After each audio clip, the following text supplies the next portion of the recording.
Ladies and gentlemen, can I please have your attention? I am that dude, Bodkins. Patty to patty. It's ridiculous. No way. There's nobody else out there. He's your guy. Give a big round of applause for the one and only BodkinShow. I'm going to repeat that again, folks. I didn't stutter. Welcome to the Bodkins Show.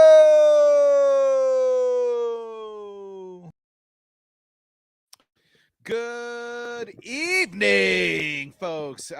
Welcome to the Bodkins Show. I am that dude, as always, Bodkins. Welcome to the NFL Week 1 reaction show. Wow, lots to get into, but before we get into NFL, let's talk a little bit of things that have been happening on the channel. If you missed it this morning, check out our UFC 279 post show. We did that on our head kicks and under our head kicks and haymakers headline, but you can check that out on the channel right here. So, don't leave us right now, but if you're wondering what's going on, if you missed it, you want to get in on that conversation, head on over later tomorrow after this. Check it out, UFC 279 post show. Also, if you missed our pre-show, a lot to get into. We talked the craziest 24 hours in MMA history. That happened Saturday morning. So if you missed both of those shows, go check them out. They're both on Spotify and Apple Podcasts, on YouTube, on our channel, and the Let's Talk Sports channel. So please do check all those out as well. But, football's here, folks. It was NFL Week 1. We had some upsets. We had some, oh, my gosh. We had some healthy guys. Michael Thomas, the return of Michael Thomas, the return of Saquon Barkley. And we had some injuries. We had some kickers that we had a safety kick and a kicker. It was absolutely just insane. It's why you love football. It's why the NFL is the best. It's why it's to me, the greatest. I don't know. You hear me on the UFC. I talk about how great that is too. So one of the best. I couldn't tell you which sport I enjoy more, which sport I enjoy more talking about. But either way, we're here and we're going to be doing this every Sunday night. Right around this time, our reaction show. So also on Wednesdays, we do our pre-show where we bring down our picks. So we're going to be talking a lot about what those picks looked like tonight. Talking about the games, and in the back half, Kenny and Kraig will be joining. They're going to be joining for the full show. Don't worry, folks. But they're going to be giving out some fantasy advice. We're going to pull back the tape from Wednesday. Remember, if you joined us on Wednesday or caught that show on Wednesday, they gave out some must starts and must sits. We're going to turn the clock back and see how those picks went. Some not so well, some great. So we're going to put the fantasy boys to test here and put their feet on the fire. I'll apologize for some teams that I thought one way, but we're not going to overreact too much, folks. It's week 1. Calm down. There's still 17 more weeks. Your team still got 16 more games to play. So if you're like my team, they decided not to show up week 1. It's okay. Calm down. I'm not going to overreact too much, but I'm going to overreact a little. There's some problems on each team. But at the end of the day, folks, week 1 don't mean diddly squat.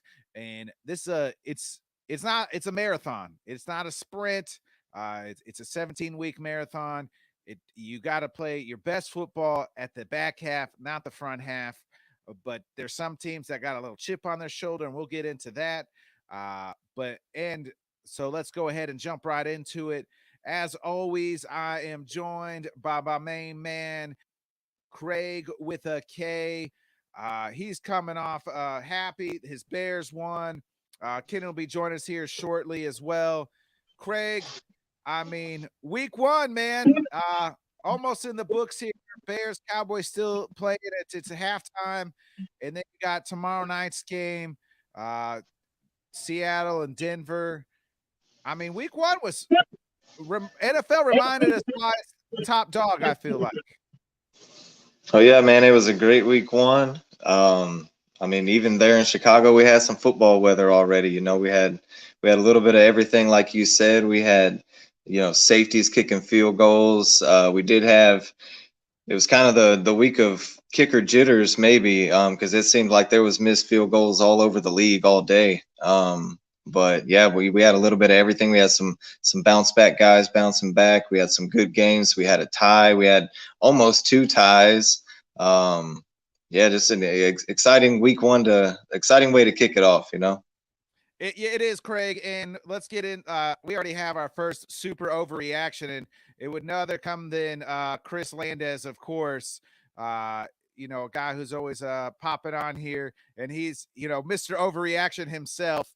Hot takes, Landez. Chicago offense is greater than Green Bay offense. I mean, Landez is just trying to get under my skin here, Kraig. I mean, he's just feeling himself because the Chiefs put up 45 points against Arizona, and he's just trying to get at me, right? Like, I mean, he's the only person that might believe this.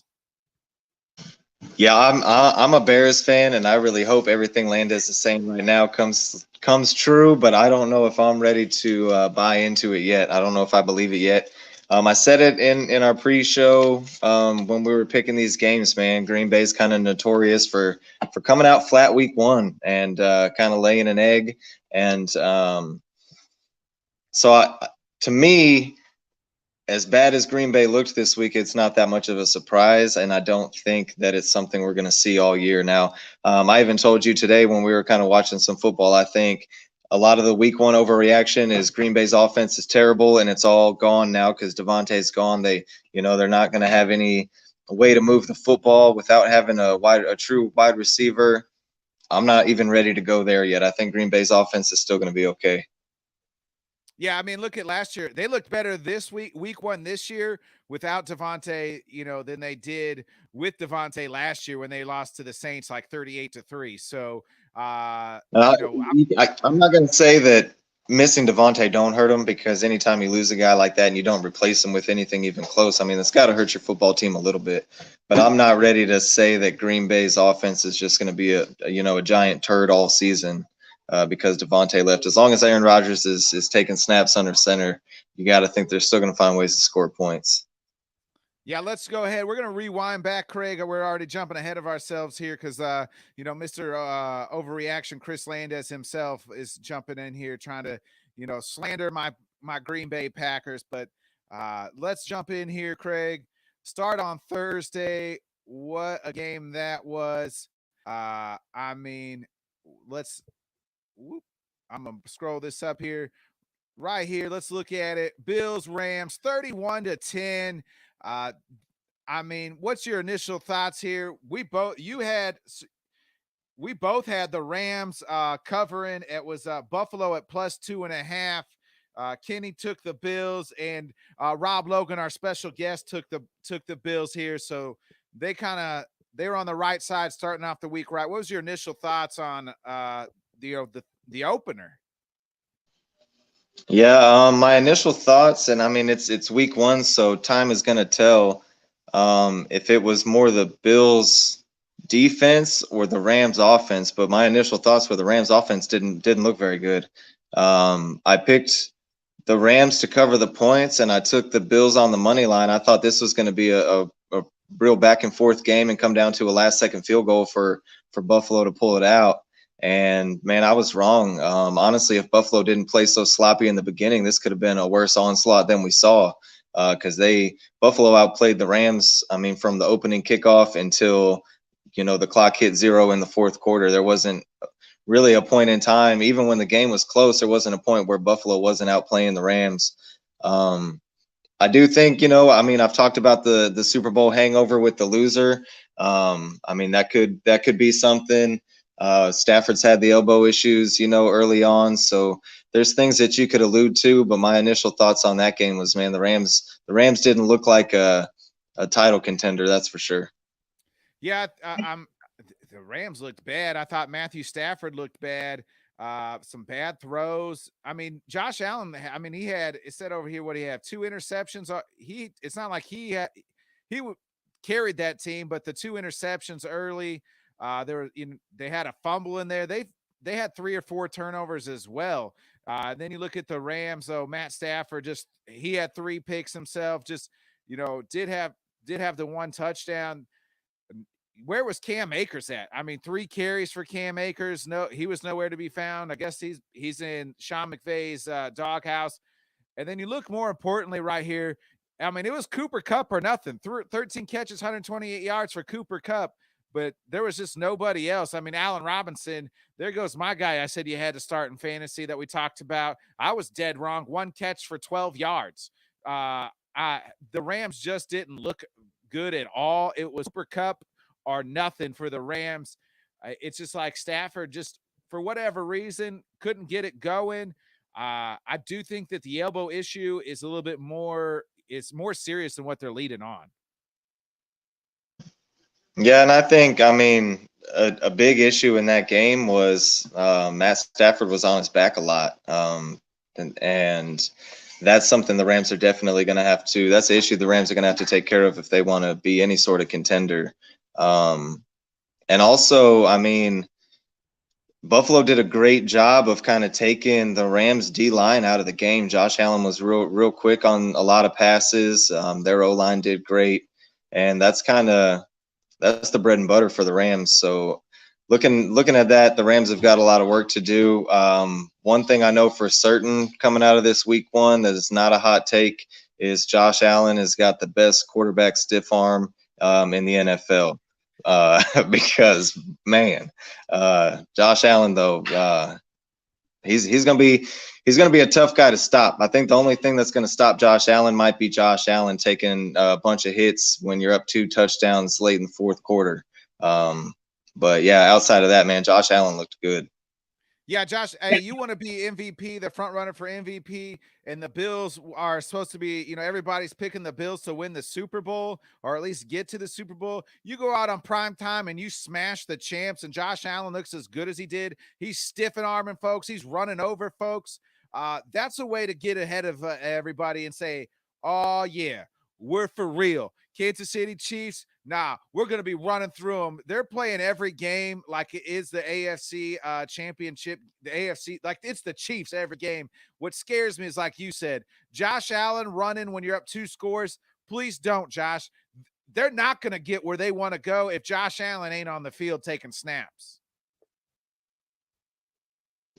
Yeah, for sure. I mean, as good as they are and as many pieces as they are, they lose Josh Allen, man. That dream's over. Let's go ahead and get into it. We'll slide over here. We'll go this way here. Eagles, Lions. We both, let me find, because now it's all out of order from what we picked. But it looks like, so me and you and Kenny were both on all 3 of us on the Lions at plus 4.5. Philly was the favorite here at minus 4.5. So Lions cover exactly what we thought they would.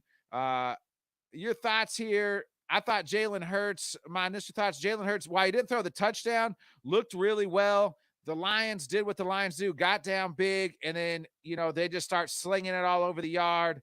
And that's just kind of what happened. Yeah, that's initially, that's kind of my worry here for the Lions is this the same Detroit team we saw last year. I didn't see anything different. Fall behind big early, storm back, and make it a close game. They lost a ton of close games last year the exact same way, and that's why we all picked Detroit to cover. And I don't know about you guys, but I know on the money line I had Philly, and but yeah, I mean that's the scary thing for me is Detroit looked like the same Detroit from last year, and they're supposed to be taking a bunch of steps forward now. Now Philly looks like Jalen Hurts looked like he maybe has, I mean, it's only 1 game, but he looked like maybe he is kind of, on the path to take those steps. Their offense looked good. I mean, they put up 38 points today. It is against the Lions, but I mean, you can't be mad at that. Yeah, I mean, you look at some of these stats here. I mean, Miles Sanders, 13 carries, 96 yards, 1 touchdown. Jalen Hurts, 17 carries, 90 yards, 1 touchdown. Kenneth Gainwell scored a touchdown. Boston Scott scored a touchdown. But then you scroll down, and this is what they've been missing in that offense. A.J. Brown, this is why they make the big trade for A.J. Brown, right? Like 10 receptions, 155 yards. While he didn't score, I mean, that's still huge. Showed that, hey, that's the guy that can go up and get it. Jalen Hurts was putting the ball to him. No catches for Devontae Smith, but I think that'll change eventually. For the Lions, I mean, we alluded to it. They just got down too big. I'm too big and too much, too fast. Jared Goff, had the one interception. This was like your typical Jared Goff game, right? Like 215 yards, 2 touchdowns, but had the interception. DeAndre Swift, Jamal Charles kind of split the carries here. Jamal Charles 2 touchdowns. And then how about DJ Chark showing back up in life? 4 catches, 52 yards for a tutter. Amon St. Brown, man, 8 catches, 64 yards for a touchdown. He kind of continues to be that number one guy for Jared Goff. This is just how the Lions are. They're going to score points, I feel like, but they're going to have to be able to learn how to stop the run if they want to be able to, have a winning record, because today they just couldn't do it. Yeah, and that's, I mean, the running back duo there, it was good last year, and I mean, it looks like it's not missing a beat this year. Like you said, St. Brown looks like he, one weekend looks like he's still the number one guy there. I was a little worried about him in fantasy because I thought DJ Chark was going to come in and take some of that offense. You still got TJ Hawkinson there, but yeah, like I said, man, my biggest worry out of this game is this the same Detroit Lions that we saw all year last year. Yeah, it's improved offense. Early on in the year, their offense was horrendous, but the back half of this season, their offense, put it up. Landez is chiming in here again. Can Philly keep it up? Is the Dolphins' energy for real? I mean, again, that's a lot of questions, a loaded question here for week 1. We're going to find out. Ask me that question, Landez, in about week, 5 or 6 here. Let's get through the first half of this quarter of the season before I answer any of those. I mean, Philly looked good, but again, it was Detroit. I was more impressed by the Dolphins, I think, and we'll get to that game here in a little bit, Kraig. But what's your thoughts here on Landez's question? Yeah, I think, I mean, like you said, time will tell. But right now in week 1, if the question is, can Philly keep it up? I think the answer's got to be yeah, because they've got the pieces. If they stay healthy, I think it is the Lions. But, there's a lot of people that got a little promise for the Lions this year and expect them to be better. So I think the answer for Philly right now, I mean, it's got to be yes. They showed, today that they can play. And like you said, they showed A.J. Brown is not just a piece that they went and got, but it was a piece they needed. That's something they didn't have, and it's obviously something they're going to use. 100%. And then, Philly with that, it's almost like a 3-headed running backfield now with the Jalen Hurts, Miles Sanders and Gainwell there. That's, all 3 of those guys, we just saw it today. Hurts ran pretty much for 100 yards. Miles Sanders ran for pretty much 100 yards, and Gainwell added another nice little 50 yards. I mean, that's a nice little 3-headed trio with those 3 guys that, we know Hurts is the quarterback, but nice little backfield they got here. Yeah, it's somewhat Baltimore-esque, I guess. Yeah, Baltimore light. Yeah, very, very much so. Baltimore light, but I like, the Philly receivers more than I like the Eagles the Ravens receivers. I about said the Eagles. Same team. Let's get into it, Kraig, here. The next game, your Bears, man, in a wet game at Soldier Field, a wet and rainy game. They beat not only did they cover, they beat them 19-10 here, beat the 49ers. 49ers were favored at -6.5. You're the only one that picked your boys there. Trey Lance did not look that great. And Justin Fields, didn't look great either, but had, some nice throws. As we get into that game, what's your initial thoughts here? Your Bears beating the 49ers. In honor and in the words of my man Nate Diaz, I'm not surprised, MFers. I told you guys I'm taking the Bears not only to cover, but I was taking them on the money line because I really thought this was a game that they might be able to win. I've kind of been saying I think there's going to be some growing pains with Trey Lance, especially early on here for San Francisco. And this was a wet, nasty, rainy game at Soldier Field. That's a tough place to come for a kid like Trey Lance, that doesn't have a ton of experience. I mean, let alone in the NFL. I mean, at the college level too. So tough circumstances. I think the Bears. I mean, they're my team, so maybe I'm buying in a little bit more than I should. But I feel like the Bears can be a little bit scrappy, and I feel like they might be a little bit better than what people are going to think. I really think the coaching change was huge. I feel like, everybody there is behind the coach. They're behind Justin Fields, and the energy is pretty good there. I don't think they have the personnel on the roster to become any kind of serious contender, but I think they're going to be a lot tougher out than people think. And this is exactly why I hate knowing that, here in 6, 8, 10 years, the Bears are going to be playing in a damn dome, because we're not going to get, these kind of Soldier Field Chicago Bear football games. This game was kind of Chicago Bears football, 19-10, a lot of defense, obviously some sloppiness because of the weather, but it was just kind of a tough and gritty game. And that's what Chicago Bears football is. Yeah, I mean, neither quarterback it really looked like, both in their second year. Neither one looked great. They both struggled. I'd chalk some of that up to the weather. I mean, you look at Trey Lance's numbers here, 13 for 28 for 164 interception. Eli Mitchell got banged up in this game. He only had 6 carries. They tried to give it to Debo. Debo had 8 carries for 52 yards, and their lone tutter. And look at the receiving; it's just nowhere to be found. 2 catches for Debo, 1 catch for Brandon, or 2 catches for Brandon Ayuk. Just nothing of substantial of anything there. And then you look at your Bears. Justin Fields, I mean, 8 of 17, only 17 attempts for Justin Fields. That's how bad the weather was affecting this game. And 121 yards for 2 did have the 2 touchdowns. Were you surprised here? I mean, Khalil Herbert got 9 carries for 45. They gave David Montgomery 17 carries for 26. Were you kind of surprised there on the split backfield for the Bears? Yeah, I mean, I think Herbert's going to be a piece that the Bears are going to use. I think part of it too, like you said, David Montgomery had 17 carries. I don't know how many carries you're trying to give the guy on week 1, but I don't think they're trying to give him 20 plus yet. And having a guy like Herbert there that can run the football gives them somebody to take a little bit of that load off.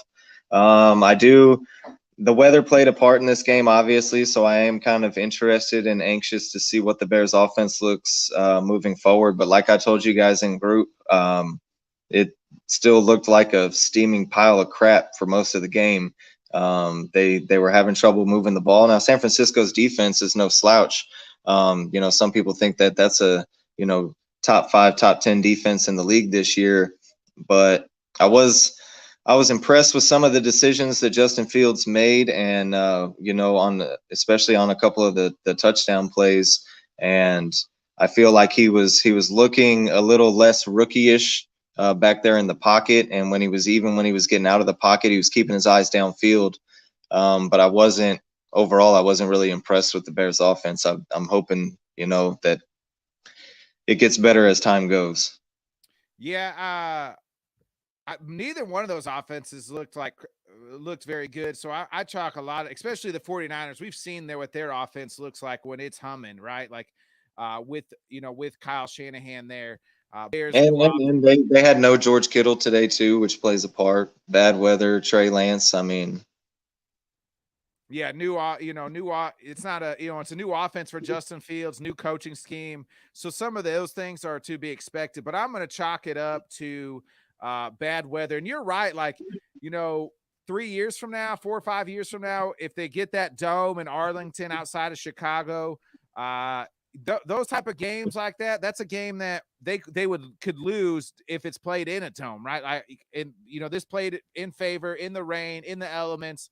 Like you said, that's Chicago style football, and they took advantage of it. In a dome, guess what? It's almost, talent versus talent. We know that there's going to be mistakes and things like that happen, but I mean, you're not gonna. They were able to take advantage of this of the weather today, and they got a win that a lot of people didn't think they were gonna get. Yeah, I mean, some of the biggest home field advantages in the league are, Lambeau, Soldier Field, Buffalo, because when you're used to these outside games, and when you play in Chicago all the time, and you're used to that lake effect and that wind, or you play at Lambeau and you're used to that, frozen tundra. You've got an advantage over the guys that aren't. I mean, that's just got to be the way it is. Just like playing out in Denver, man. Some guys get up in that elevation and it's trouble for them. So that's it. You can look at the Bears' record and say the Bears haven't been very good, but at the end of the day, you just can't tell me that playing outside in Soldier Field isn't some sort of an advantage. Yeah, Hunter, I'm with you on that. Let's get into it here. Maybe I felt like the wildest game of the day here. Pittsburgh and the Bengals. Pittsburgh was plus 6.5 going into Cincinnati. This was a wild game. We thought we were watching that game. We thought Cincinnati won it on the touchdown to Chase in regulation. Then they end up getting the touchdown, missed the extra point. Or was that the one Minka blocked? I think he had so many mixed extra points, blocked field goals. It goes into overtime. Pittsburgh punts it on their first drive. Cincinnati goes down, misses. Oh, that's where the field goal they missed. They missed the field goal. I think Minka blocked the extra point. Just absolutely crazy day. Then Pittsburgh goes down, kicks a game winner as time expires in overtime. This game, Pittsburgh had like forced 4 turnovers in this game, and then allowed Joey Burrow to kind of come back on them as well as their offense. I mean, Mitch didn't play awful, but he didn't play great either. And I think that's kind of your Mitch Trubisky type game, right? Like 21 completions at 21 to 38, 194 yards, had the 1 touchdown. More importantly, though, Pittsburgh's got to get their rushing going, like 10 carries for 23 yards for Najee Harris. That's not going to cut it for Pittsburgh. So it kind of shows you how bad. That was one thing we talked about on the pre-show is how bad that Pittsburgh's offensive line is. Yeah, I think that's the glaring hole there. When Najee Harris isn't getting going, that's got to be a key for their offense to succeed at all, I think. Like you said, man, this is a Mitch Trubisky game. Like, Mitch Trubisky's a guy that's not going to go out there and sling it all over the place very often and win you a bunch of games. But he's a guy, if he can go out there and not lose it for you, then you might have some success with him. I said it to you earlier when we were watching it with Pittsburgh picking Joey Burrow off 4 times and getting the 5 turnovers. They can't be very happy with the amount of points that they got off of those turnovers, especially since one of them was taken to the house. So the offense, if the defense is going to make that many plays, the offense has definitely got to find a way to put points on the board because of it. And credit to the Bengals for fighting back. That's the Bengals that we know. Kind of the never out of it. Joe Burrow leading the boys, and like I said earlier, man, this was a bad week for kickers, and there was a lot of bad ones in this game. We thought it was over plenty of times. Like you said, Jamar Chase makes a hell of a catch there in the end zone and toe out of bounds, so it doesn't count, and then all hell breaks loose, and exciting game. I there for a minute, I thought this was going to be another tie. This was going on the same time as the Colts-Texans game that we'll get into. But yeah, man, what a wild game to kick the season off. Yeah, I mean, you look at Joe Burrow. We talked about the 4 interceptions, and then he just comes back, right? Like, that's one thing I love about Joe Burrow. Nothing can phase him. Nothing shakes him. Nothing phases him. He's just an absolutely dog, an absolutely stud. Did throw the 4 interceptions, but bounces right back in a game that, they were losing, and bounces back. They 338 yards, 2 touchdowns. Joe Mixon gets going on the ground, 27 carries for 82 yards. You look at, Jamar Chase, man. If there wasn't a guy named Justin Jefferson, he might have had the best day today. We'll get into what Justin Jefferson did to my Packers, but 10 receptions, 129 yards, 1 touchdown. T. Higgins got banged up in that game, missed most of the game. He had 2 catches for 27. Hayden Hurst, if you're looking to stream maybe a fantasy tight end, 5 catches for 46. Everybody kind of knew Joe was going to go to Jamar in a lot of crucial spots, and he still put that ball where only Jamar could catch it. I mean, the chemistry those two have, to me, is just unbelievable. Oh yeah, for sure. They've got a chemistry unlike a lot of. I mean, not very many people get the opportunity like those two. To just play together like they have. I think kind of like you alluded to there with the injury for Pittsburgh. T.J. Watt and Najee Harris both hurt. Those are huge here in week 1. Yeah, I forgot to mention the TJ. So they say Najee's not that serious. I'm glad you said something about the injuries. They said Najee is not that serious, but TJ Watt torn pec. It looks like he said I tore my pec, done for the year if that's the truth. So I mean, I don't know. He could pull his brother and then come back the last like 2-3 weeks. I mean, we say he's done, but he's a Watt, so that means he'll probably be back at the end of the year, right? Like, I mean, that's just what these Watt brothers do. Yeah, man, and it's. I mean, if that is the case, and like you said, when he was coming off the field, he kind of said it. So if he said it, you got to think that that's what it is. Sad deal, man. These Watt boys at their peak, man. And then getting hurt week 1 to miss a season, man. TJ Watt, defensive player of the year candidate. So that's a huge loss. And anytime it happens to anybody, man, it's sad to see. Yeah, and let's get into this next game. The game, I got to apologize. I was dead wrong here. I'll always admit when I'm wrong. I mean, I thought the Patriots would come into Miami. They would handle business. I didn't realize that Bill Belichick now, this is the only team that beat Bill Belichick 4 times in a row is the Miami Dolphins in 2 a time. This is incredible. Just 20-7 only. I mean, I'll admit when I'm wrong. And I was dead wrong on this one, boys. Just the Dolphins absolutely just come in and they slaughter the Patriots. It was a pick'em game. There was no pick'em at the end. It wasn't even close. Mac Jones got banged up. It's going to have x-rays on, I believe, on his back. Kraig, what's your initial thoughts here? I mean, Miami for real? I mean, I know it's week 1 here, but Miami looked pretty darn good here. I don't know. I don't know which way I'm ready to go here. I don't know if I'm ready to give the credit to Miami or if I'm ready to finally, kind of believe what everybody's been saying here about New England and I've been denying coming into the season, that things are just a little off here in New England with the whole coordinator situation and the play calling and the unorganization. I've been one to keep on just saying, well, wait till the season starts because, this is a Bill Belichick team, and I just refuse to believe that there's anything unorganized going on behind closed doors. But a lot of the talk has been this offensive coordinator and this play calling stuff, and their offense did not look very good. So I kind of worry about the Patriots. I don't know. I think Miami's gonna be good this year, but this game today doesn't have me a Dolphins believer yet as far as like a true AFC contender. I'm not ready to put them, up there with the Bills and the Chiefs and the Ravens and Bengals and some of the upper teams in the AFC. Not quite yet. Yeah, I mean, we get into it right here. Tua, nice. This was Tua's great game for Tua. I mean, we've said it both. I think that Tua's got a lot of pressure on him this season. And he went out and handled business week 1 here. 23 of 33, 270 yards, 1 touchdown.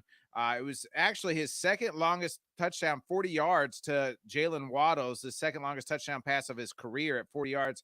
Tyreek Hill, if you were worried about Tyreek Hill, folks, 8 catches, 94 yards. Didn't get the tutter, but Jalen Waddle, 4 catches, 69 yards, 1 touchdown. And then you look in the running game, but kind of mainly Chase Edmonds, 12 for 25. Looks like they couldn't get the running game going. And you look over at the Patriots, just absolutely nothing. Mac Jones, 21 of 30, 213 yards, 1 touchdown, 1 interception. Nothing to speak of in the running game. Damian Harris and Ramon Stevenson, both about 9 and 8 carries respectively. Neither one of them got over 50 yards. Nothing to speak of in the receiving game. Just that game was just, I mean, the Dolphins, give it up for the Dolphins here. And, you know, just a nice win here. Tanner's chiming in here from the Sports Buffoons, of course. Told you Miami, he struggles with it. I mean, you're right, Tanner. We Bengals. Oh, I guess Tanner said, maybe he's talking about, are the Bengals kind of up there in that class?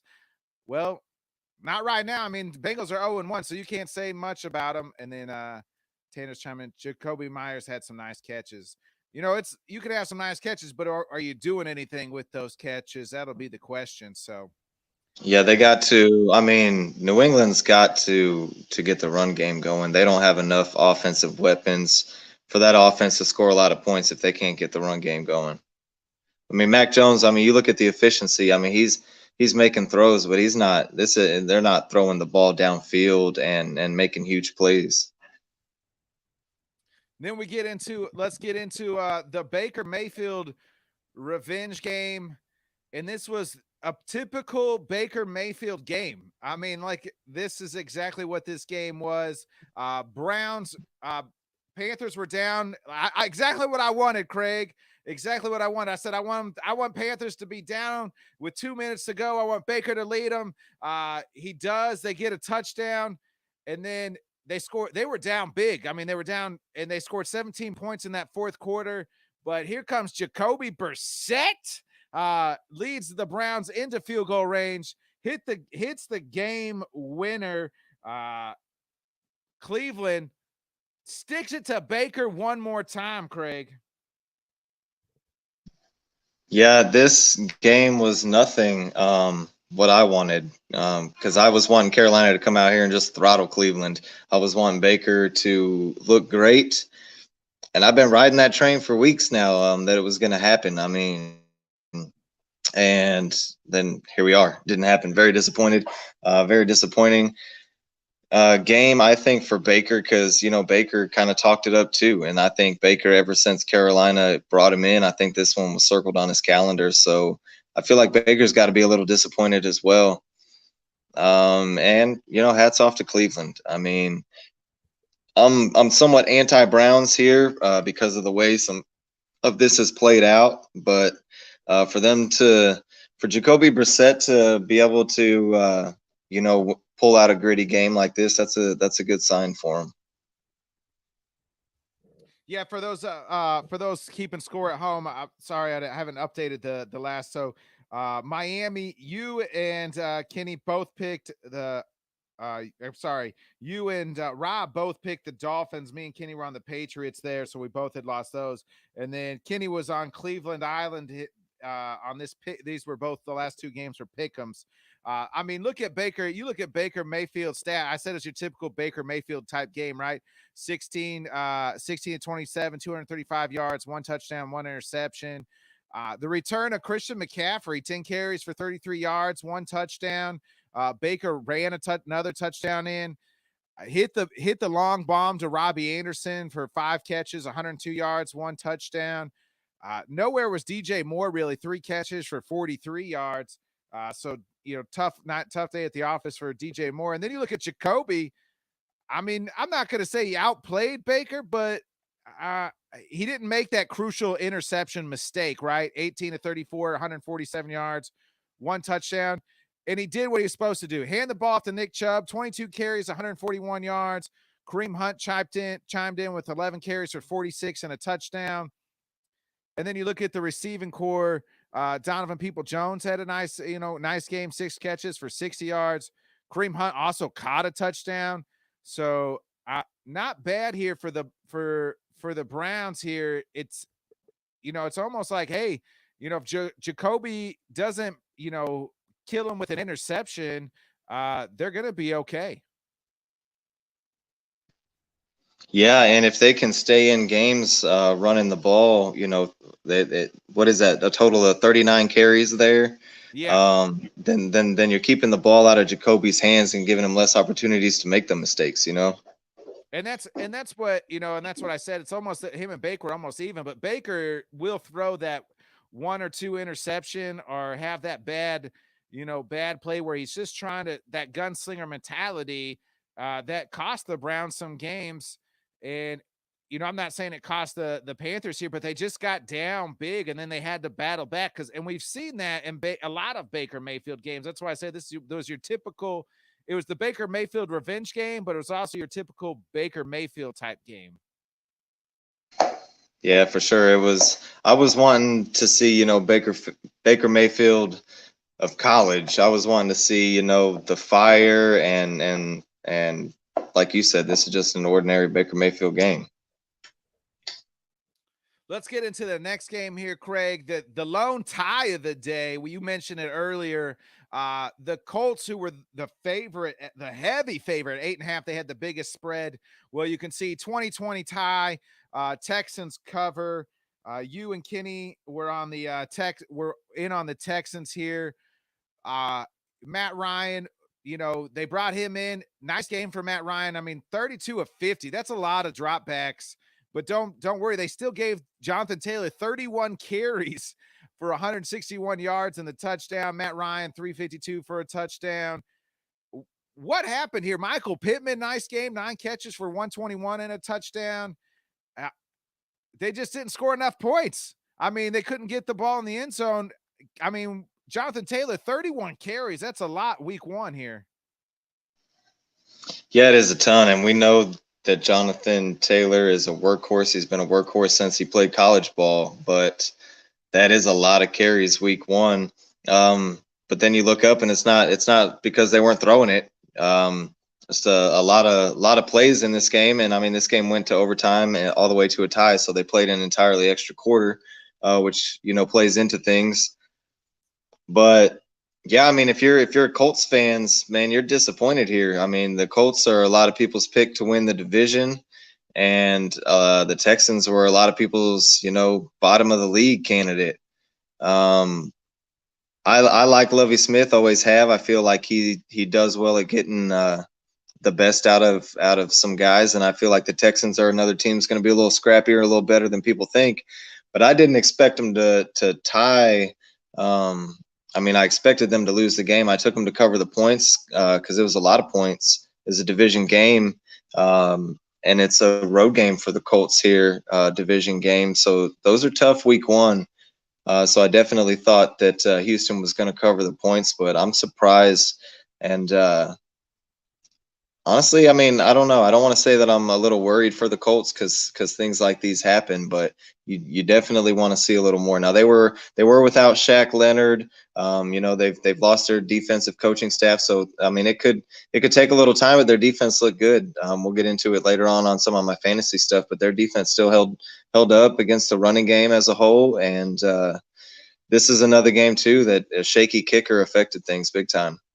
Yeah, Rodrigo had a chance to win it. I mean, the Colts were down 20-3, 17 and going into the fourth and still had a chance to win it. Rodrigo missed a field goal to win it. It was set. They scored 17 there in the fourth. I mean, you look at the Texans here. Dougie Mills, nice game. Not a great game, but it didn't kill you. 23 37, 240 yards, 2 touchdowns. Brandon Cooks, nice game from him, 7 catches for 82 yards. The 2 touchdowns went to OJ Howard. There's only 2 catches on the day. The backfield is a murky mess with when you look at Damon Pierce and Rex Burkhead. It was about split even. I know a lot of people were trying to get on the Damon Pierce train in fantasy. I mean, that's kind of a nice little, it's just a split backfield there. I think the Colts will rebound. I think I read a stat today or heard a stat. Tanner will chime in and tell me what that stat was. It was like the Colts are like 0-8 on opening day. The last like 8 years or something like that. It's just something they haven't done. Is win on opening days. They didn't lose today, but they didn't win either.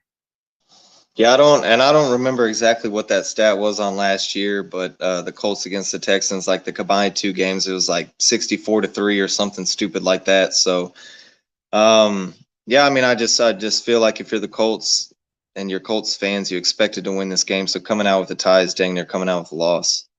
Yeah, Tanner's chiming in here. So since the last 9 years, the Colts are 0-8-1 now. The That's last nine crazy. I would have in, never guessed that. in week one, right? The Colts, a pretty stable team. That just shows you that, really week one doesn't mean a whole lot. But I think we kind of talked about that on our pre-show. The Texans are going to surprise some people. They're never going to be out coached. I don't think they might get out talented, but they're never going to really be out coached. And and they're going to surprise people, and they kind of surprised the Colts, I think, today. They had opportunity here. Let's get into another wild game here, Kraig. Saints come back and beat the Falcons, block a game-winning field goal by Young Ho Koo, beat the Falcons at 27-26. The New Orleans was favored pretty heavily here, plus 5.5. You and Kenny were on Atlanta, so nice wins for you guys. But the Saints had to come all the way back to win this game, scoring 17 points in the fourth. It's not like Jameis Winston was throwing a bunch of picks. It just seemed like they couldn't quite get it going.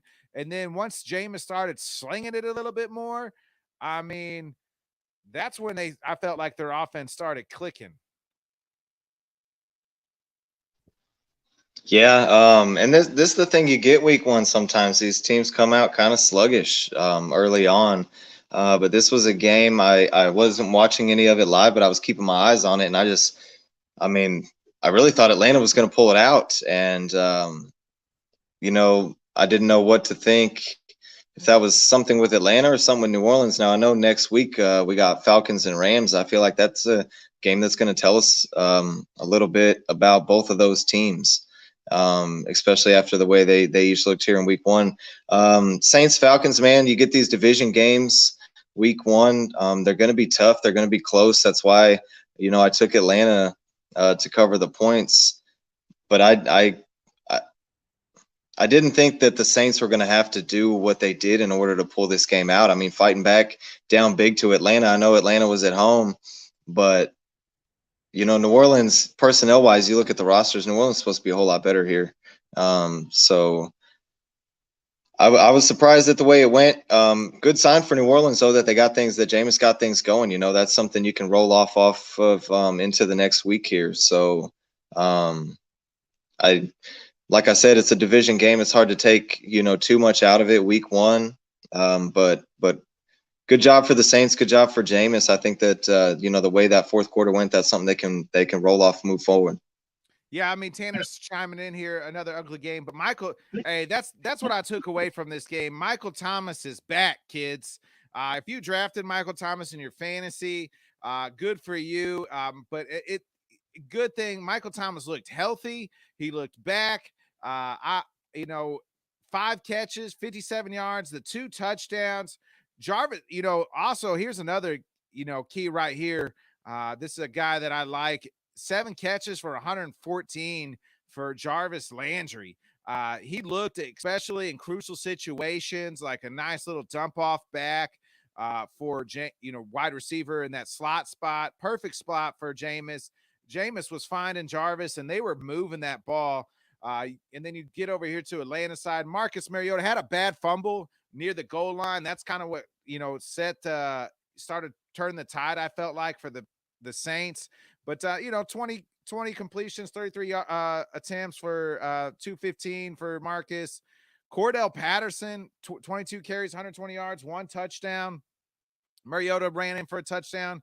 You look at the receiving core. If you were high on Kyle Pitts, wasn't there. The 2 catches. Drake London, 5 catches for 74 yards. I mean, it's not like they have a lot of receivers in Atlanta, but I mean, the Saints got it going late, and maybe they'll take a lot of that, going forward. We got another comment here coming in here. Isaiah Peach definitely looks like he got but the Chiefs got to give him more opportunities. Oh, Jamie Davis, we'll talk about the Chiefs here in a little bit. Jamie, Tanner's guarding it. What you can't guard me. I mean, Mike Thomas, man. Kraig, how happy are you? Excited to see Mike Thomas? Looks like he's back and fully healthy after almost a 2-year hiatus. Yeah, I mean, you love to see it, right? Saints fans, I mean, they got to be ecstatic about it because that's a huge piece for that offense. I know we got a little bit of fantasy stuff coming up later, so I'm not going to touch on too much of it because I got Michael Thomas in my topics there, with his stat line and everything else. But man, if you're a Saints fan, you gotta love what you saw out of him today.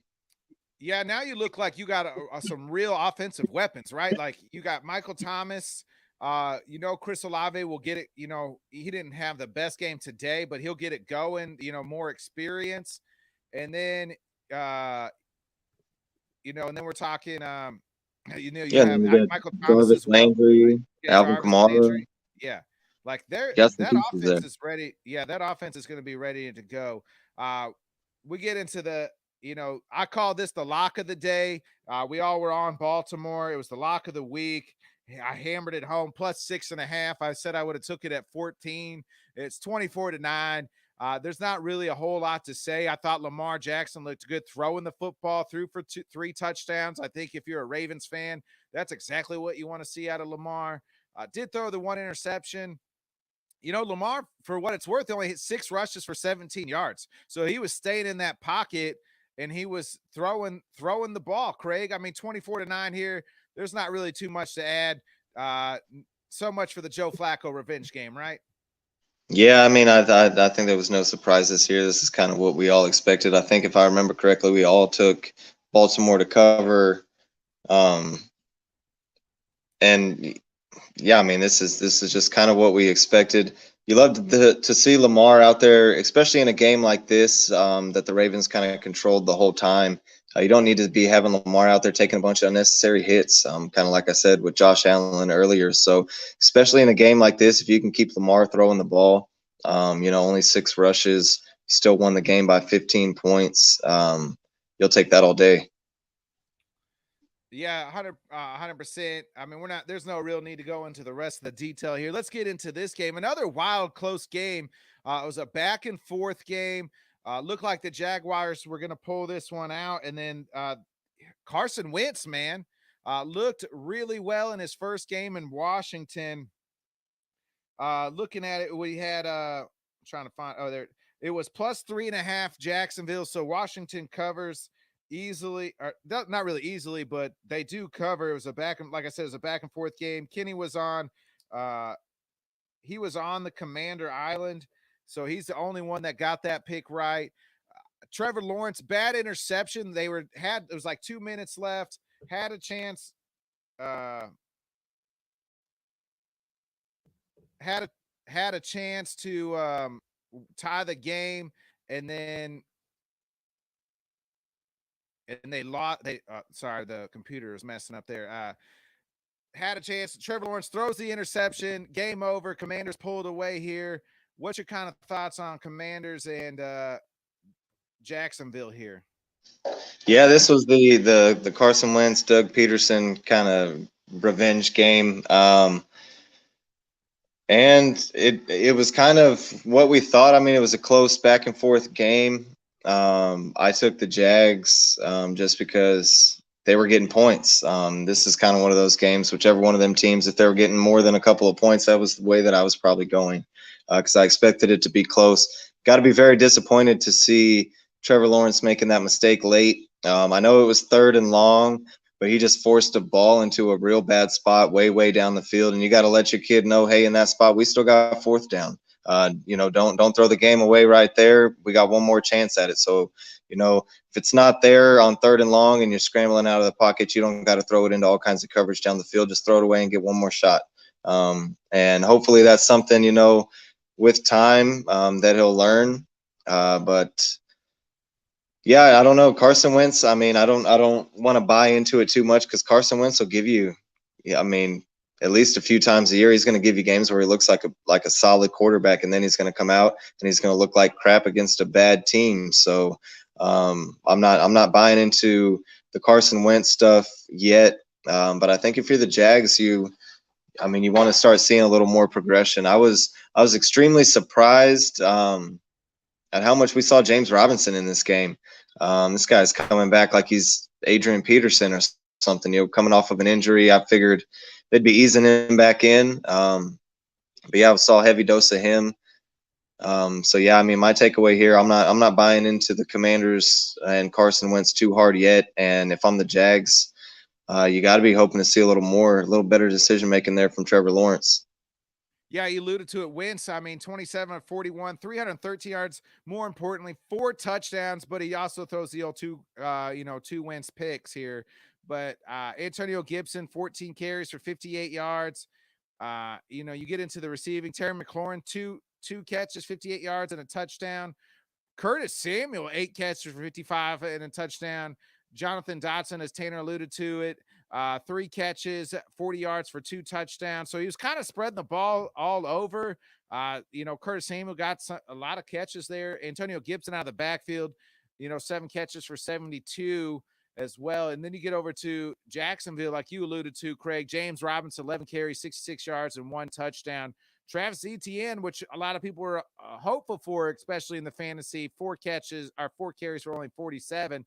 And they paid that big money to Christian Kirk to be their number one, and he kind of showed out today. 6 catches for 117. The next guy was Zay Jones for 6 catches for 65 yards.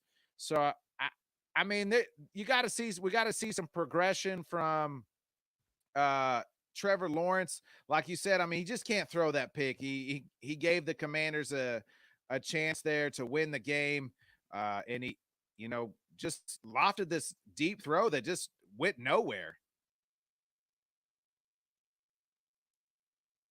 So we get into the young quarterbacks, man, you get growing pains, but at some point you gotta start growing out of them, Yeah, I mean, at this point, Trevor Lawrence looked a lot better at Clemson than he ever has in a Jacksonville uniform. We get to my team here, Kraig. I mean, Justin Jefferson absolutely freaking put it on us. 23-7. This is the typical Green Bay Week 1 dud. Let me read Justin Jefferson's freaking stats, because when I say he put it on us, Kraig, he put it on us. 9 catches, 184 yards, 2 freaking touchdowns. He was open every time. Dalvin Cook scored, had 20 carries, 90 yards. This was a pick'em game, and it wasn't even. Green Bay got it when it was 20-7, and they had the ball. Then they ended up pretty much getting 3 and out after that, and it was all over. I thought maybe if we could score there and make it 20-14, that we would have a chance, but that never happened. You and Rob were the only ones on that picked Minnesota here. So, I mean, how'd you feel about, this is your division as well, Minnesota and Green Bay? Yeah, like we said, I picked Minnesota here because this is what Green Bay does. They rest starters a lot in camp, in preseason. Aaron Rodgers doesn't do anything in camp and preseason really, or work with any guys, and they got a brand new receiving crew out there. So you got to think that there's gonna be some growing pains in it. Missed opportunities here for Green Bay, really. I mean, the very first play, the bomb to Christian Watson, and he drops it. That's a touchdown. I'm going to say at least 6 out of 10 times when you got 4th and 1 and you hand the ball to A.J. Dillon, you're going to get a touchdown there. So just some missed opportunities there for Green Bay. I don't think it's anything, the Packers or their fans should beat themselves up about, because this is, like I said, this is somewhat typical, and this is kind of what I saw coming. Yeah, I'm not beating myself up too much. Like I said, we're right on schedule, Green Bay. We got a receiver hurt. We lost week 1. Everybody on the outside world's going to talk about how Devontae this and Devontae that, and Aaron doing ayahuasca trips and things like that. Don't worry. He told us a couple years ago, RELAX, I'm going to be all right. We're going to be all right. It's just one game. It's just week 1. It'll be okay. Yeah, if there's anything, and now Justin Jefferson is a stud. I mean, an absolute stud, and that dude's going to be open a lot of times in a lot of games. But coming into week 1, there's all the talk about how the Packers might have the best secondary in football. So if I'm if I'm taking anything away on the negative side for the Packers, it might be on the defensive side. But I think the offense, you just can't buy into the struggles yet. Yeah, I mean, I'm not gonna buy it.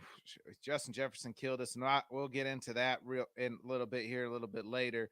Uh, let's get into this game, Craig. I mean, we both you were the only person that would pick New York. You were on the giant island, and Saquon Barkley is back, kids. He looked healthy and ready and was rumbling and stumbling over folks. uh you know, Brian Dayball, I don't know. I saw the clip. That team is 100% behind him. He was dancing in the locker room with his guys. There's something about when you have the Bill Belichick's of the world that show absolutely no freaking emotion. And then you got guys like Brian Dayball and, Tanner's mentioned MCDC here. Exactly. Those guys that I just love, the guys where you're like players buy into what they're saying. I'm more on that side of like, hey man, that coach is relating to those guys. They love that guy. They're people to him and they're players and they love playing for him. And I think that's what the Giants got going. Maybe Joe Judge was so bad that absolutely love Brian Dayball.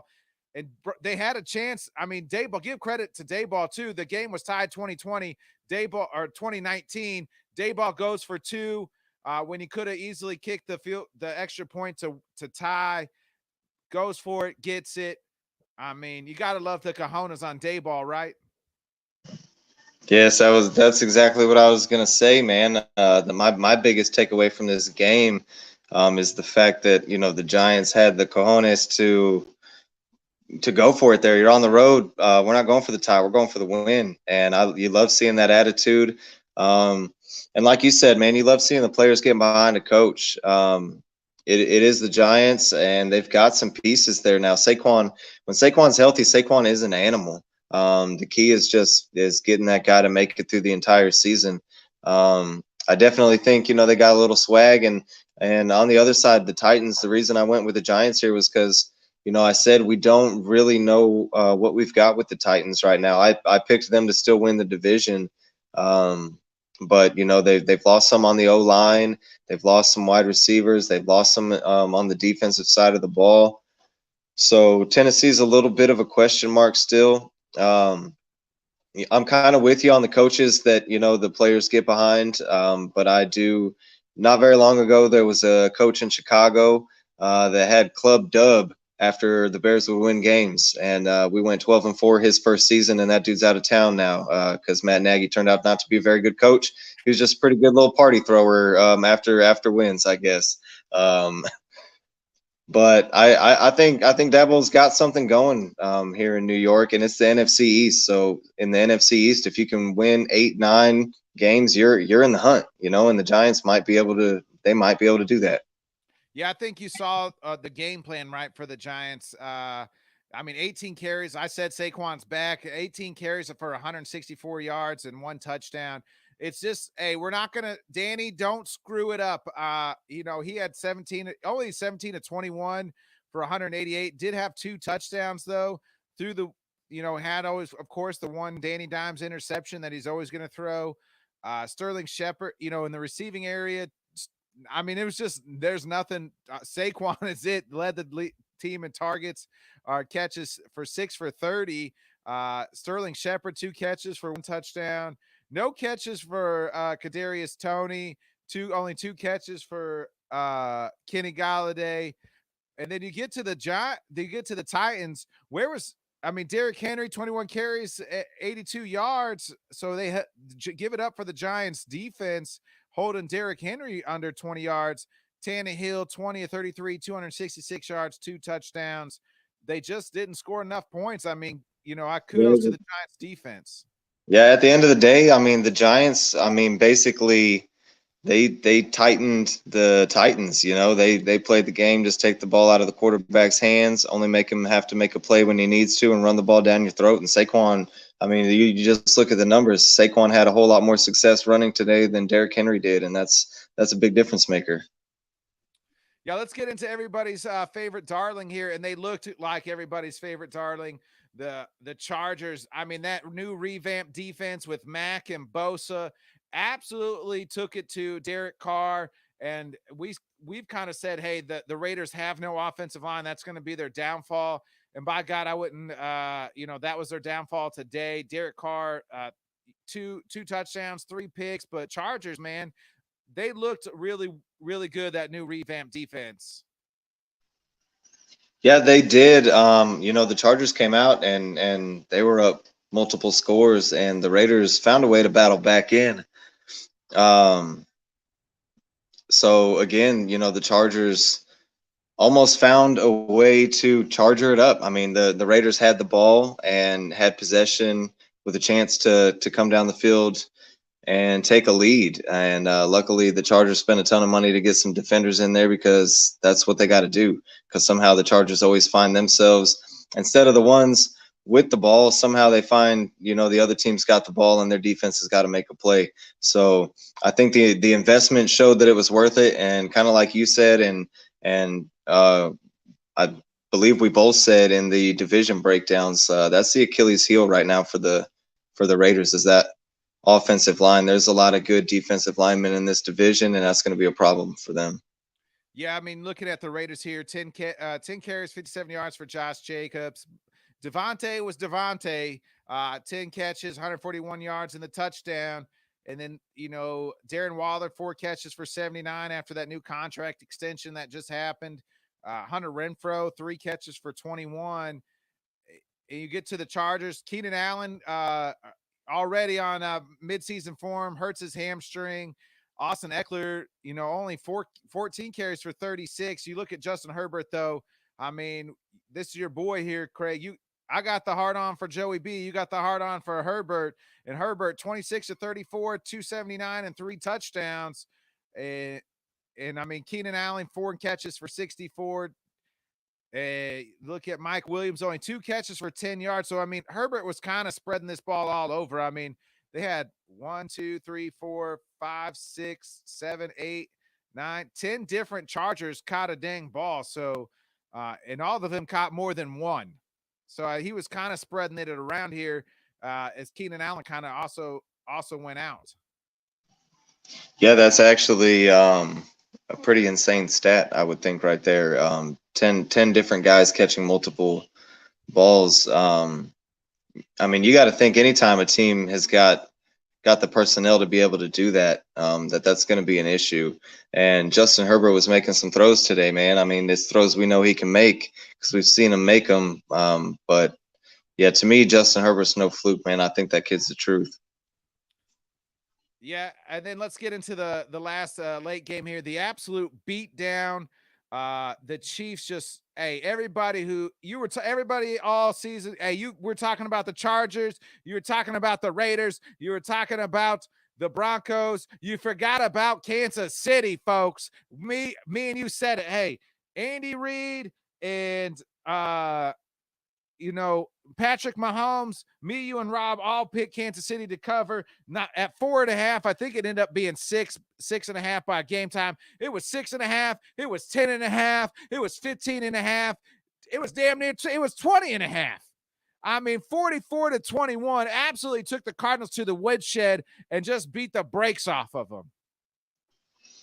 Yeah, I just had a feeling that this is what was going to happen, but Patrick Mahomes and Andy Reid, exactly like the comment that just popped up. All they've been hearing is, man, Kansas City going to miss Tyreek. The offense ain't going to be the same. The offense is going to be slower without Tyreek. The offense dang near looked quicker. I mean, they were the Kansas City Chiefs, man. Looked like they're not missing a beat. Like I've said before, man, Tyreek Hill is going to miss the Chiefs more than the Chiefs are going to miss Tyreek Hill. Andy Reid, I mean, he's had some great players along the way, and he always seems to make it work when he loses them. Andy Reid, Patrick Mahomes, week 1 are undefeated, and the stats are ridiculous. So I think this was the perfect opportunity for Kansas City to kind of come out and make a statement. I think that was their intention the entire time. Yeah, I mean, you said the Chiefs aren't going to miss Tyreek Hill. Can I introduce you in Patrick Mahomes' stat line, folks? 30 of 39 for 360 yards, 5 freaking touchdowns. Let me repeat that. He only had 9 incompletions, and he threw for 360 yards, and he threw 5 touchdowns. Yeah. Oh, Yeah, but that's one touchdown for every not even 2 incompletions. Tyreek Hill said Tua is the most accurate quarterback he's ever played with. Yeah, well, let me know when Tua is throwing for 360 yards and 5 freaking touchdowns, folks. I saw a couple of the throws Tua made today. And I mean, you look at the running game here. That's been the kind of the question was who's going to do what. Isaiah Pacheco, 12 carries, 62 yards, 1 touchdown. You know, Edwards-Helaire, 7 carries for 42. Travis Kelce. I mean, how did they not cover Travis Kelce, right? Like 8 catches, 121 yards, 1 touchdown. Clyde Edwards-Helaire caught 3 balls for 2 touchdowns. Mecole Hardman got in the act, 3 catches, 1 touchdown. Jody Fortson, one catch, 1 yard, 1 touchdown. So, I mean, the Chiefs just absolutely put it on them. You get over here to Kyler Murray. Guess he wasn't studying too well, folks. 22 of 34, 193 yards, did throw 2 touchdowns, but I mean, to only throw 193 and you're getting beat down as bad as they were, had 5 carries for 29 yards. James Conner went 10 for 26, had the lone touchdown. Marquise Brown, 4 catches, 43 yards, 1 touchdown. Zach Ertz caught 2 balls for a touchdown. I mean, that game was over before at halftime, really. Yeah, and you know, we're sitting here kind of talking about the Chiefs, but on the Arizona side, I mean, you're supposed to be a contender. I know they're without DeAndre Hopkins, but there's a lot of pieces there. And like you said, and when you're getting thumped, I mean, pretty much out of the gate, the Chiefs came out scoring in a hurry. So Arizona, you got to match that tempo when you're playing teams like this. And like you said, for Kyler Murray to throw for less than 200 yards, I mean, that's never going to cut it. And against, you know, high-powered offenses like this. Yeah. So Craig, let's go ahead and we're gonna remove this screen here. Let's give out some awards here before we get into your fantasy corner here. Who is your dog of the week? And we mean dog. It don't have to be the best. It doesn't have to be the best player, the guy who put the stat line up, just the guy that just did whatever it took for his team to win. That's what dog of the week means. So I had 2 guys I was going back and forth with, and then I knew me and Kenny had one, but I think Kenny's having some issues and unable to make the show tonight possibly, so I can't let the guy go without credit. My dog has got to be Minkah Fitzpatrick, man. I mean, he had the early pick 6 that kind of set the tone there in the game for the Steelers. 14 tackles, 10 solo tackles. But maybe most importantly, he busted through that line and blocked the extra point when it seemed like somehow Pittsburgh was going to let this game get away, that the defense had basically won for him. I mean, they put it on a platter with the 5 turnovers against the defending AFC champions, and then Minkah Fitzpatrick comes through and blocks the extra point, which ultimately leads to overtime, which ultimately, through a whole bunch of more crazy stuff, leads to Pittsburgh winning the football game. So I mean, Minkah Fitzpatrick, he's got to get some credit today. So that's going to be my dog of the week. Yeah, my dog of the week here is none other than Josh Allen.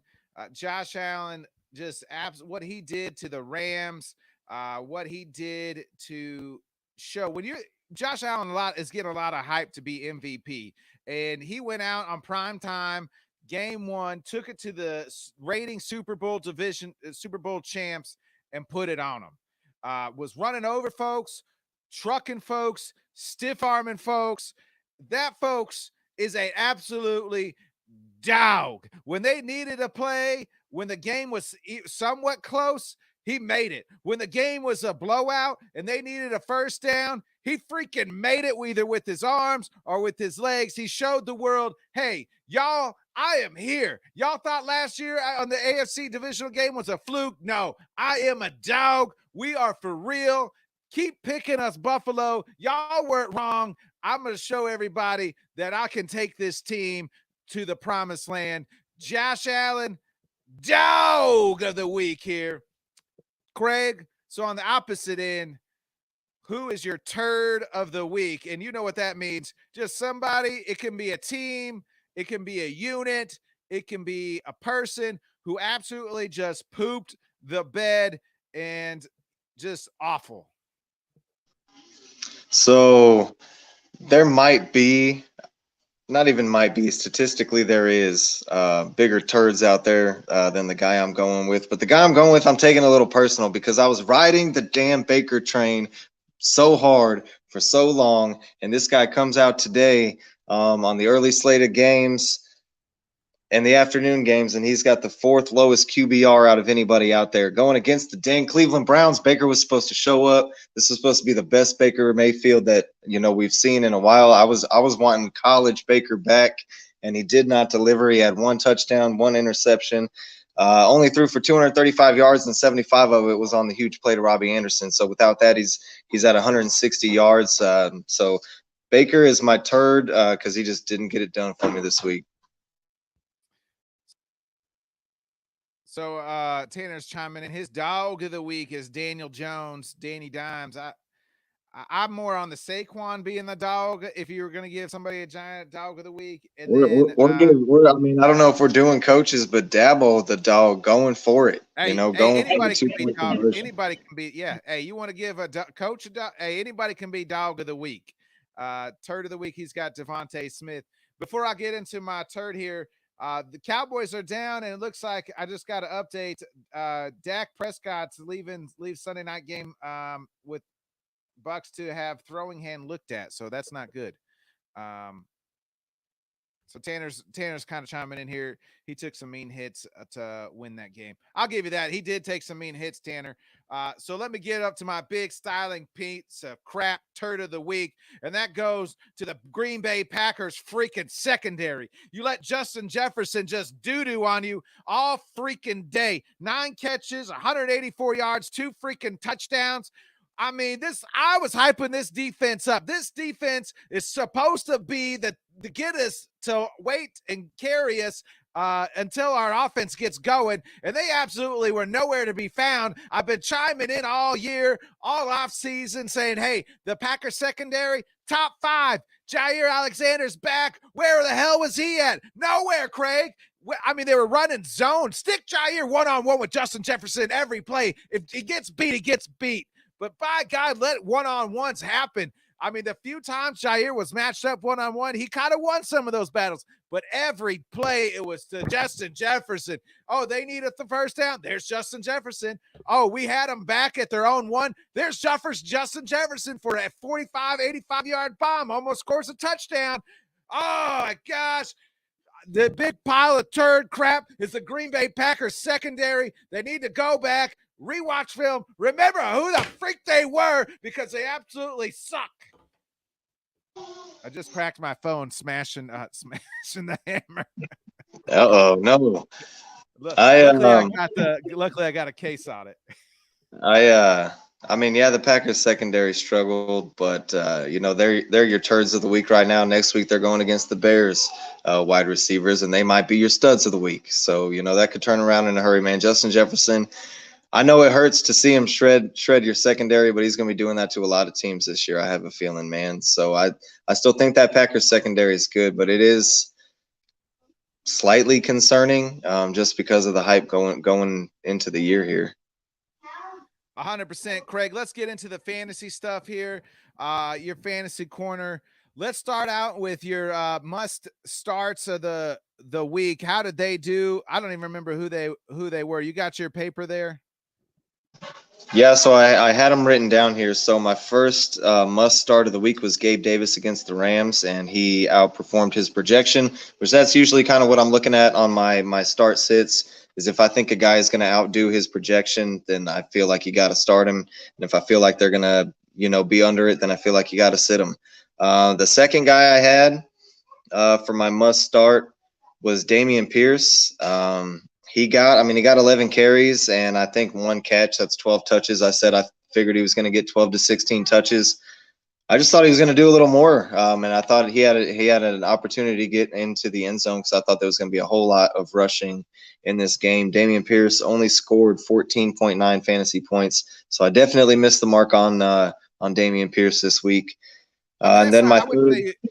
I wouldn't say you really missed the mark. I mean, 14 points. I mean, you're playing. Hopefully, if you're playing Pierce, you're playing him as a flex. 4. 4 points. I thought you said 14. 4. So yeah, 4 points. Yeah.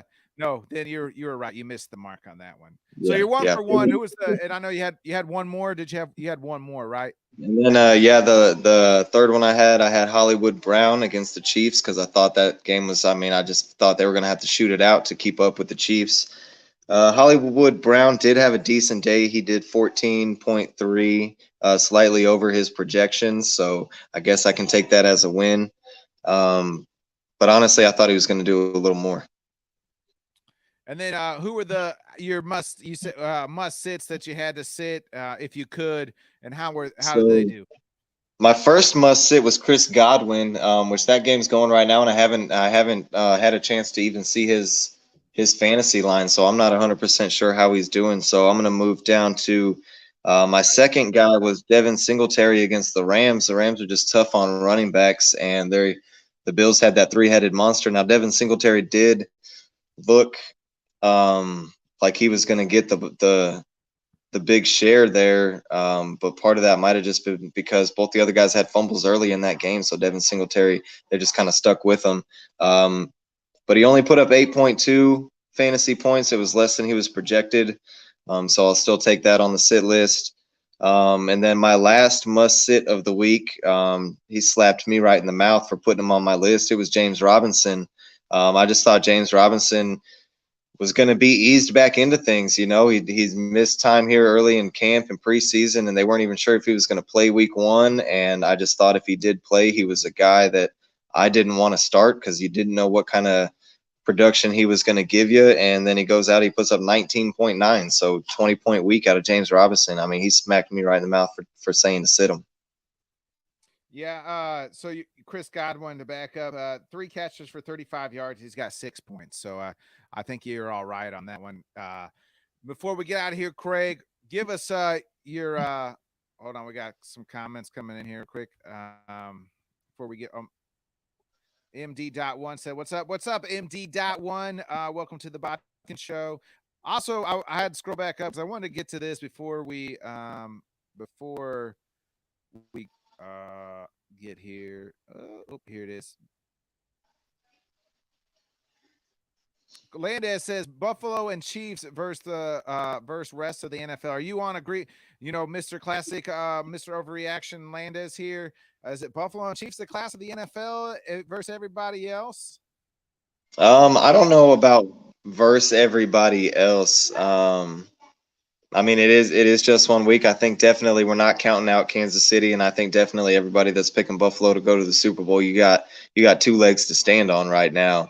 But I'm not ready to say it's those 2 against everybody else because I picked the Chiefs to win that division, but I'm not going to sit here and say it's the Chiefs and then everybody else even in that division. So I can't say for the whole NFL. Yeah, I'm not going to disagree either. I'm not going to agree or disagree with that. I just think that they are right now, right? Like, I mean, if you're going to take a reaction, one thing away is that they look the 2 best teams in the NFL right now, the Bills and the Chiefs. To me, just the competition they played 2 playoff teams and just absolutely slapped both of the teams in the face. You might want to give the Bills the edge, right? Just because the Bills, they beat in the Super Bowl, went into the Super Bowl defending champs and smacked them in the face and won that game pretty easily. And part of that might have been the Bills' way of kind of telling the Rams, like, hey, you're lucky you didn't see us because we feel like we should have been here. So, this is what we're capable of. Now, they did beat 2 playoff teams from the NFC, but they beat 2 playoff teams from the NFC West here. It makes you kind of wonder about the NFC West. NFC West, not a good showing here week one so far.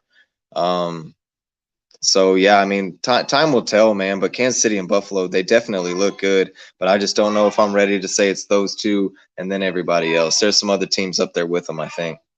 All right, Kraig, get us out of here. Give me your fantasy stud of the day, and I'll chime in with a fantasy stud as well, and then give us a fantasy dud. So my fantasy stud of the week, we kind of touched on him a little bit earlier, but I'm going with Michael Thomas.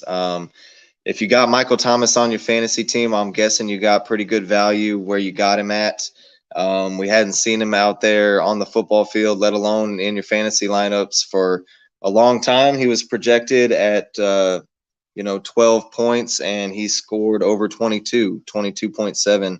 So I mean, you got to love seeing that out of Michael Thomas. He had 5 catches, 57 yards, 2 touchdowns, proving that he's going to be a threat down there in the end zone. So I feel like Michael Thomas, I mean, all of a sudden before this game, he was a guy that, if he was on your team, you were unsure of. And now he looks like a guy, there ain't no way you're not starting him. And then what about your who's your fantasy dud here? And then my fantasy dud, I had to go with him just because it gives me a little bit of pleasure to say it, and it might be the only time I ever get to say it.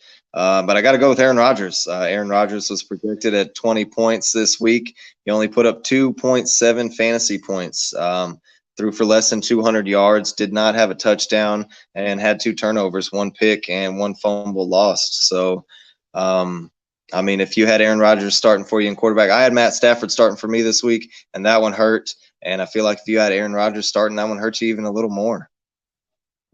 Yeah, 100%. They didn't, Rodgers just, I mean, no fault of his. I don't know. I mean, what it is, what I would have told you probably not to start Aaron this week anyway. If that was just going to be my fantasy advice. But you're right. He didn't even score 20 points, which you want your quarterback to score 20. Trey Lance put up nothing for me on my fantasy team. So, Kraig, what's your one take? Give me one before we get out here one more time. What's one more take? Give me one good takeaway here from week one. So I mean, I guess my one good take is a take I've kind of been making, and I'm going to stick with it, man. The Super Bowl hangover is real. I'm a little worried about the Bengals, and I'm also worried about the Rams. I mean, it's only week one. They're both those rosters are loaded. Teams are talented, but I'm kind of worried about both of them. Pittsburgh played a great game against Cincinnati, but Cincinnati had a lot of opportunities to pull it out there at home, and the fact that they didn't kind of worries me a little bit about them. And then the Rams look terrible. So my week one take is that Super Bowl hangover is real, and the Bengals and the Rams are going to see a little bit more of it. Yeah, I'm with you. I'm kind of with you on that. I'm more worried about the Rams than I am the Bengals, just because of the whole elbow issue with Stafford and the way he looked Monday night. Joe Burrow looked like Joe Burrow today. Their offensive line that new and improved offensive line struggled. He made some bad throws, but hey, still at the end of the day, put his team on. Should have won that game, right? I mean, an extra point, a field goal. They could have and should have still won that game despite all the turnovers. So I'm a little bit more worried on the Rams than I am the Bengals. Well, folks, that wraps up our NFL Week 1 reaction show. Not too much overreaction because it is only week 1. We'll probably get more overreaction as the weeks get into it. But as I said at the top of the show, I feel like this is a marathon. NFL Week 1 doesn't mean a whole lot. There was some takeaways, some highs and lows. Like I said, my takeaway is that, if I had to say one takeaway from Week 1 is Michael Thomas and Saquon Barkley are back, folks. Look out for them. They look healthy, look ready to go. Both those teams, the Saints could be a wagon, and the Giants could surprise some people. That's kind of my takeaway here from Week 1. Again, be a friend, tell a friend, share with a friend, hit that nice subscribe button, head on over to the Apple Podcast, Spotify, wherever you get your podcast at. Give us a nice little 5-star rating, share with your friends, tell them about us. It's been a pleasure. For my main man, Kay with the Kraig, and Kenny Miller, who had some baby diaper stuff going on, couldn't quite chime in, but let us know. So he's got some family things going on, which, hey, man, that happens to all of us. I am that dude, Bodkins. I hope to try to be on the Bodkins and Buffoon tomorrow. I got some basketball stuff with my son, so maybe I'll be on there, but Tanner will be holding down the fort. So make sure you guys are heading over to the Sports Buffoons tomorrow's channel. He'll be doing Bodkins and Buffoon, maybe just the Buffoon without the Bodkins. I'll try to chime in coming back for the basketball game.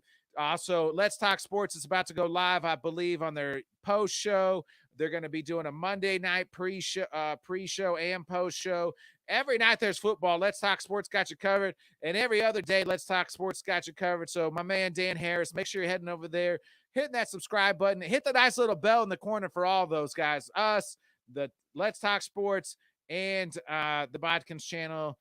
And that way you guys know when we're going live. Join us always in the YouTube comment section. Kraig, week 1's in the books. We'll be back Wednesday, folks.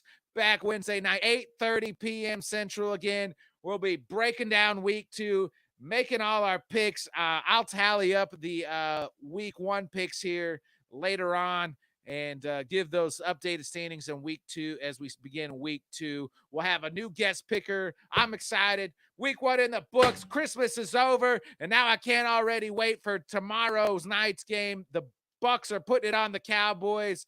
We both got the Broncos tomorrow. I'm already ready for week 2 because I need the Packers to bounce back, baby. I'm hitting the outro. We're getting out of here. Good night, folks. Have a good rest of the week. See y'all Wednesday.